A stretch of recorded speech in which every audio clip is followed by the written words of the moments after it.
이재명의 살아온 과정, 그의 의지, 그의 그 역량을 보고서 저는 이재명을 선택했습니다. 꼭 좀 도와주십시오. 많은 법조인들을 50여 년 동안 지켜봤지만은 이재명처럼 약속을 지키고 자기의 원칙과 삶에 투철하는 사람은 전 본 적이 없어요. 세종대왕 이후에 가장 유능한 지도자가 되지 않을까. 가끔 몇 번 했었습니다. 형하고 내가 딱 우리가 보수에 가까운 사람이다. 우리 사회에 지켜야 될 가치를 핵심적으로 정리해 놓은 게 헌법이거든요. 헌법 10조를 되게 좋아하거든요. 인간의 존엄과 가치. 그게 이재명이 원래 그래요. 저도 그렇고요. 국민을 사랑한 대통령이었다. 그런 평가를 받는 게 최고겠죠. 네. 저는 이재명을 사랑합니다. 이재명을 존경합니다. 이재명 후보 평생 그 약속을 지켜왔습니다. 저 정성호 이재명 후보가 진실만 얘기했는데 조금 전에 한 얘기는 사실과 다릅니다. 제가 이재명의 사실 신복입니다. 저의 마지막 정치 인생의 마지막 남은 목표는 저의 동지, 저의 사랑하는 친구 이재명이 대통령이 돼서 정말 유능한 대통령, 그런 대통령 모실 수 있다면 저는 모든 걸 다 던질 수 있습니다. 법무부 장관입니다. 임명장 정성호 국무위원회 임함 법무부 장관의 고감 2025년 7월 19일 대통령 이재명 기념 촬영이 있겠습니다.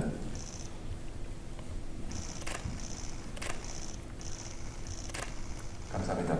저는 이제 역사 속에서 많이 배우는 편인데 당나라가 600년에 가장 튼튼한 나라를 제국을 만들었잖아요. 그 힘이 뭐냐면 정관정요라고 하는 책으로 후세들을 가르쳤어요. 위징이라는 사람이 원래 당태종의 형님의 책사였죠. 일종의 적군의 참모장이었는데 데려다가 잔소리하는 쓴소리하는 역으로 일부러 쓴 거예요. 네. 반드시 간관이라고 하는 걸 두고 그래서 당나라가 아주 튼튼하게 왕조가 오래 갔어요. 또 캠프에서 나한테 막 잔소리 할 거예요. 10분만 하라는데 왜 그리 말이 많냐? 근데 여러분들은 이재명 후보 10분 얘기 듣고 집에 가면 섭섭하지 않겠어요? 그래서 제가 이 말하다 보면 또 꼬투리 잡아. 이 정성호 의원이 자주 저한테 그래. 말 좀 그만해라. 꼬투리 잡히지 않냐? 그 써놓은 것만 읽어라. 맨날 이렇게 조여 써놓은 거 읽으라고. 너네 시장이 약간 좀 이상한 자니까 나중에 대통령 나가면 나한테 도와달라는 얘기 하지 말아라. 꼭 전해라. 탄핵 의결되니까 이재명 성남시장이 불러가 형님 뭐 저녁이랑 같이 합시다. 대통령 나간다는 거야. 문재인 그 당시 대표께서 본인 캠프 와서 도와달라고 했는데 제가 못한다 그랬어요. 저를 1시간이나 설득했는데 남들이 다 바보라 그랬습니다. 문재인 후보가 대통령 될 거 분명한데 후보가 되면 열심히 도와서 대통령 되실 겁니다. 근데 저는 못 도와드립니다. 이재명 도와야 됩니다 그랬어요. 저라도 도와야죠. 그래. 아무도 안 도와도.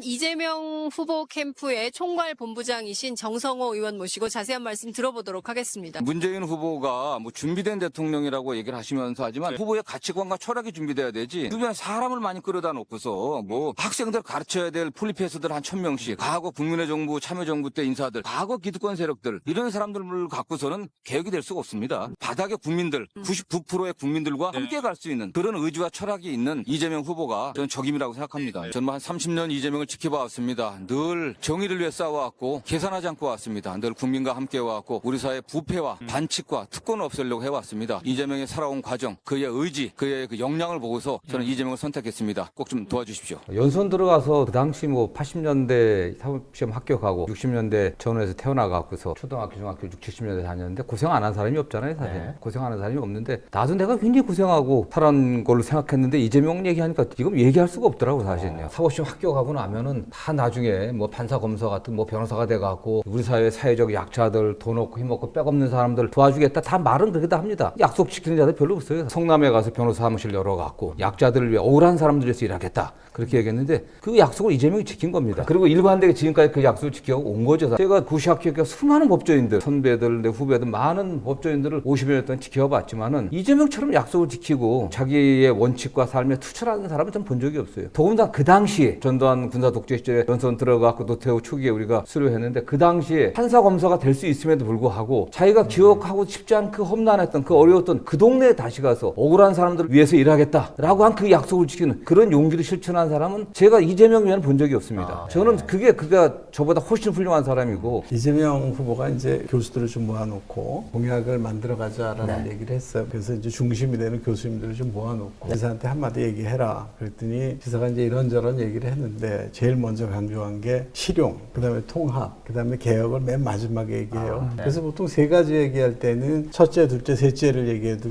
할 수도 있고 하나, 둘, 셋 이렇게 얘기할 수도 있죠. 그 의미가 다르잖아요. 근데 첫째, 둘째, 셋째 이렇게 얘기를 했어요. 그랬더니 같이 있는 사람이 거꾸로 얘기한 거 아닙니까? 라고 얘기했더니 아니다. 나는 이 순서를 좀 지키고 싶다 이러더라고요. 시민사회 쪽 분들이 제 주변에 좀 많이 있으니까 이 분들이 하시는 얘기가 이재명은 뭐를 얘기를 하는 거야? 이렇게 얘기를 해요. 그래서 저 사람은 삶에서 배운 거를 얘기하고 자기가 삶에서 배운 거를 세상에 말하고 싶기 때문에 저 사람 입장에서는 실용을 얘기하는 게 당연한 거다. 실용되지 못하면 그 개혁된들 무슨 소용이 있겠느냐. 그런 얘기들을 좀 했었습니다. 요즘 또 어떤 분들 입장에서는 이제 이런저런 얘기들을 하지만 사실 이재명 후보 입장에서는 가장 실용적인 게 가장 개혁적인 거다. 이런 생각들을 좀 하는 거죠. 그래서 어떨 때는 본인이 보수라고 얘기하고 어떨 때는 본인이 진보라고 얘기하는 게 보수, 진보 이런 거 가르는 게 큰 의미가 없다. 이런 생각을 하는 것 같고 저로서는 상당히 후보한테 느끼는 감동. 저희들이 이제 진보를 공부할 때도 책으로 배운 게 많으니까요. 현실로부터 이렇게 배워내는 그 자세가 참 보기 좋았다. 이재명 후보가 국민의 선택을 받는다고 하면은 세종대왕 이후에 가장 유능한 지도자가 되지 않을까 기대해봅니다. 그 이한주 교수님 말씀하신 그런 게 사실 세종대왕 그랬거든요. 대한민국 역사는 가장 실용적인 대통령이었습니다. 애민정신에 입각해갖고 한글을 창제했고 그 당시에 전국의 농지를 개량하고 농업 관련 책들도 저술했었고 과학기술도 대단한 발전을 이루었고 문화도 우리 전통 그 아학을 갖다 정리해갖고서 문화도 창달했고 사실은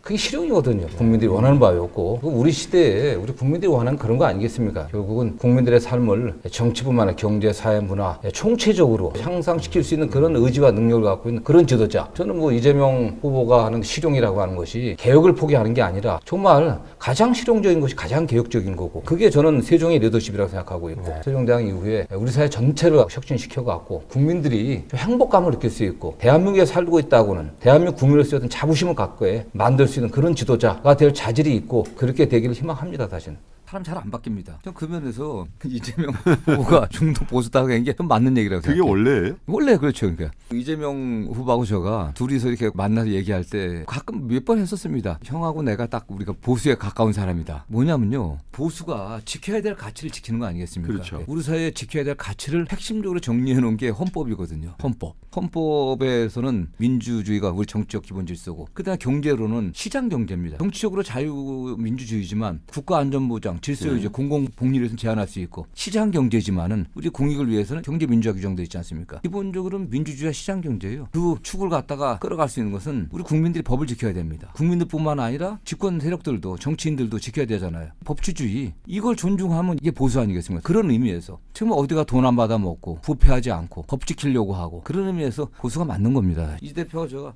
우리는 보수가 맞아. 그러나 그러면서도 이재명 대표가 본인 마음속에 있는 우리 사회 사회적 약자 정말 어려운 사람들, 소외된 사람들 이런 사람들이 거기서 벗어나가고 또 올라갈 수 있게 그 기회의 사다리를 만들어주고 그들도 인간으로서의 최소한 그 헌법 10조를 되게 좋아하거든요. 인간의 존엄과 가치, 최소한 인간의 자존심을 지킬 수 있는 그런 사회가 돼야 되지 않겠냐. 이런 거라고 하면 굉장히 진보적이잖아요. 그 진보적인 가치를 지향하면서도 중도 보수까지 포용하는 그게 이재명이 원래 그래요. 저도 그렇고요. 정성우 의원께서 동료로서 지인으로서 친구로서 바라는 5년 후에 국민들이 이런 대통령이었다라고 평가받으면 좋겠다 하는 대통령 상이 있다면 이재명 후보에게 한마디로 그냥 그런데요. 모르겠습니다. 뭐 그냥 그 아주 추상적인 얘기지만 정말 우리 국민을 사랑한 대통령이었다. 그런 평가를 받는 게 최고겠죠. 네. 이재명 대통령 당선되는 게 저의 정치적 마지막 목표였습니다. 이재명 대통령에 대해서 되게 실용주의 그런 평가를 많이 합니다. 인사도 같은 측면에 봐야 될 것 같아요. 본인이 아는 범위 내에서 가장 유능한 사람들, 능력 있다고 평가받는 사람들, 그 다음에 충직성, 국민에 대한 봉사자로서의 자세가 돼 있어야 된다. 그리고 또 중요한 게 청렴, 절대 부패해서는 안 된다. 부패는 절대 용납하지 않는다. 이런 정도 기준인데 그런 얘기를 했는데 과거의 대통령 밑에서 일하는 것처럼 했다가는 죽을 거다. 제가 그럼 죄를 썼었는데 소년공 시절에 공장도 아니고 3시간 자고 공부해서 검정고시 합격하고 대학교 같은 분 아니겠습니까? 그리고 고시였기 때문에 제가 아는 정치인 중에서는 가장 기억력이 좋은 사람이에요. 암기력이 좋습니다. 숫자에도 밝고 암기력이 좋은 사람이 메모도 잘해. 공무원 지시를 해. 지시하면 본인이 잊어버릴 때까지 버텨요. 공무원들이. 한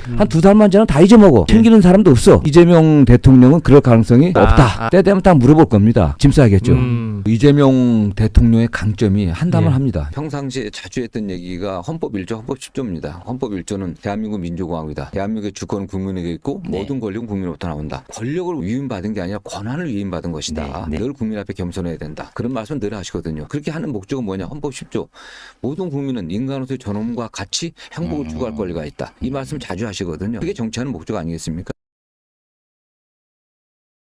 정성호 의원께서는 가장 합리적이고 가장 합리적인지는 모르겠어요. 제가 볼 때는 가장 합리적이더라고요. 그러니까 그 법무부 차관의 인선이 굉장히 우려스럽다. 심각한 상황이다. 근데 그게 법무부가 지시해서 볼 수 있는 거 아니에요? 이게 어려운 일인가 이게? 지금 서울 구치소장을 교체를 할 수 없나요? 바로 의원님? 구치소장을 왜 교체를 못하겠습니까? 얼마든지 할 수 있죠. 진즉 교체했어야 될 것 같은데요. 정성호 장관 답변한 내용 보셨죠? 지금 그 얘기를 그렇게 굳이 자세히 하실 필요가 있었나 좀 아쉽긴 해요. 또 정성호 장관이 가지고 있는 정치적인 어떤 또 이재명 대통령과의 관계, 흔히 이야기하는 친명 좌장 뭐 이런 게 있기 때문에 예를 들면 반반으로 나눠져 있는 거 아니야? 우려들이 많이 있는 거예요. 검찰 개혁이 암초를 만났습니다. 다른 사람도 아니라 그동안 이재명 대통령과 친분을 과시하던 정성호 법무부 장관 때문입니다. 검찰 개혁을 무리 없이 추진하라고 보냈더니 완전히 검사들에게 포위되어 검사들의 주장만 되풀이하는 검사의 스피커 노릇을 하고 있습니다. 믿을 수 없는 일이 또 이렇게 반복되고 있습니다. 이재명 대통령이 임기 끝나자마자 검찰에 끌려다니며 온갖 모욕을 당하는 건 아무 상관도 없다는 건가요? 이재명은 죽더라도 또 많은 국민이 험한 꼴을 당해도 자신은 법무부 장관을 했으니 아무 상관도 없다는 건가요? 개혁을 하라고 보낸 법무부 장관이 거꾸로 검사들의 목소리만 대변하는 상황, 이 기가 막힌 상황을 바로잡을 방법은 하나뿐입니다. 정성호 법무부 장관이 즉각 사퇴하는 것입니다. 검찰청의 존속을 위해 온갖 꼼수를 다 부리는 정성호 장관은 즉각 사퇴해야 합니다. 정성호 법무부 장관은 매우 좋게 얘기해서 신중한 입장을 취하고 있습니다. 정성호 장관의 저 주장은 검사 그냥 일개 검사들이 그냥 하는 얘기 그냥 조금 하시는 거다. 검사 출신도 아닌데 검사들의 논리를 지금 대변하시는 꼴이 되고 말았어요. 정성호 장관의 참모들이 다 검사라는 거예요. 검사의 출신이 아니지만 검사의 논리에 지금 둘러싸여 있다. 그런 얘기를 제일 많이 들으시지. 옆에서 이러는 애들이 있었던 거예요. 그래서 인사할 적에 처음부터 차관을 왜 저런 걸 시키냐, 검찰국장이 그런 게 가면 어떡하냐라는 얘기를 했던 것이고. 장관님 좀 공부를 좀 하셨으면 좋겠어요. 왜냐하면 아까 뭐라고 하지 말라며. 공부가 좀 안 돼 있으세요. 감히 말하건대 검찰 개혁을 이야기하는 사람들 중에서 고발 사주 사건에 관심이 없거나 무관심한 사람들은 저는 가짜다라고 생각을 합니다. 저는 정성호 법무부 장관이 검사들의 범죄에 대해서는 답하지 않고 그냥 시스템이 어쩌고 수사권이 어쩌고 이렇게 얘기하는 것은 장관이 늘 정치는 아니지만 5선의 정치를 했던 장관이 그 역사적 사명을 완성하라고 임명됐던 그 법무부 장관의 역할을 잘못 이해하시는 거 아닌가. 국민들이 뭐 피해를 본다 어떻게 한다라는 것은 전 변명 같고요. 왜? 그 변명은 윤석열이 했습니다. 한동훈이 했습니다. 민영배 위원장과 정성호 장관의 안이 다른 것처럼 비춰지고 시청자분들 지지자분들이 좀 걱정하셨어요. 제가 생각하는 것보다 훨씬 더 충격적으로 받아들이시더라고. 어떻게 이재명 정부의 법무부 장관이 저런 얘기를 할 수 있냐. 그래도 이재명 정부의 방향이 있고 공약이 있는데 법무부 장관이 꼭 그렇게 해야 되느냐 하는 아쉬움은 있지만 정성호 장관이 좀 우직하고 투박하고 좀 순수한 면이 있는 분이거든요. 정성호 장관을 둘러싸고 검찰 저것들이 얼마나 또 요소를 했을까 하는 생각이 드는 거예요. 검사들에게 포획된 느낌이 들긴 하는데 국회에 있을 때 21대 국회에 있을 때 검찰개혁에 썩 적극적인 편은 아니었습니다. 그다음에 봉수석 같은 분을 민정수석으로 하고 하니까 사실 걱정은 좀 됐죠. 안정적으로 개혁한다는 게 무슨 의미일까요? 안정적이다. 지금 법률 위반이 있어도 다 눈 감고 가자, 그게 안정적이라는 의미인지, 법률 위반에 대해서는 그 합당한 책임을 물어가면서도 안정적인 개혁을 할 수 없다는 건지, 도대체 안정적 개혁이라는 개념 자체가, 개혁을 하는데 개혁이라는 것은 그 전에 가죽 껍데기를 벗기는 고통이 수반이 되는데 가죽 껍데기를 벗기는데 그런데 안정적으로 된다, 조용히 간다, 모순입니다. 제가 그 당시 삼선 의원으로서 대통령 지지하면서 같이 본격적인 중앙정치 시작했는데 제 정치적 목적이, 정치적 목표라고 할까, 목표가 이재명 대통령이 대통령 만들고 성공한 대통령이 됐으면 좋겠다는 게 제 바람입니다. 그러려고 하면 대통령이 반드시 국민의 뜻을 따라야 되고 국민의 뜻에 맞는 검찰개혁을 해야겠다는 생각을 갖고 있고, 그런 측면에서 대통령의 생각을 제가 받아갖고서 지금 집행하고 있는 거죠. 직접 간접으로 늘 또 소통을 하고 있고 대통령의 참모들하고도 수시로 저희가 의논을 하고 있습니다. 제가 2000년에 16대 때 처음 출마할 때는 제 목표가 꼭 대통령 한번 출마해보자. 라는 생각이었습니다. 근데 낙선을 했거든요. 그리고 2004년도 17대에 당선돼 갖고서는 경기도지사를 한번 출마해야겠다. 그게 2014년도였거든요. 그런데 또 낙선을 했습니다. 18대 때 그 정치를 그만두려고 했었어요. 다시 시작을 하면서 굳게 결심했습니다. 내가 뭐가 되겠다는 생각을 버리자. 정말 끊임없이 내가 갖고 있는 욕심을 버리려고 노력을 정말 많이 했어요. 당의 당직이든 뭐든 제가 뭘 하겠다고 해본 적이 별로 없습니다. 그때 버리니까 마음이 편해지고 그 다음부터는 떨어지질 않더라고요. 네. 오히려 마음을 비우니까. 저는 뭐 제 능력과 제 분수를 압니다. 저는 뭐 저한테 어떤 일이 맡겨지면 늘 최선을 다하려고 해왔습니다.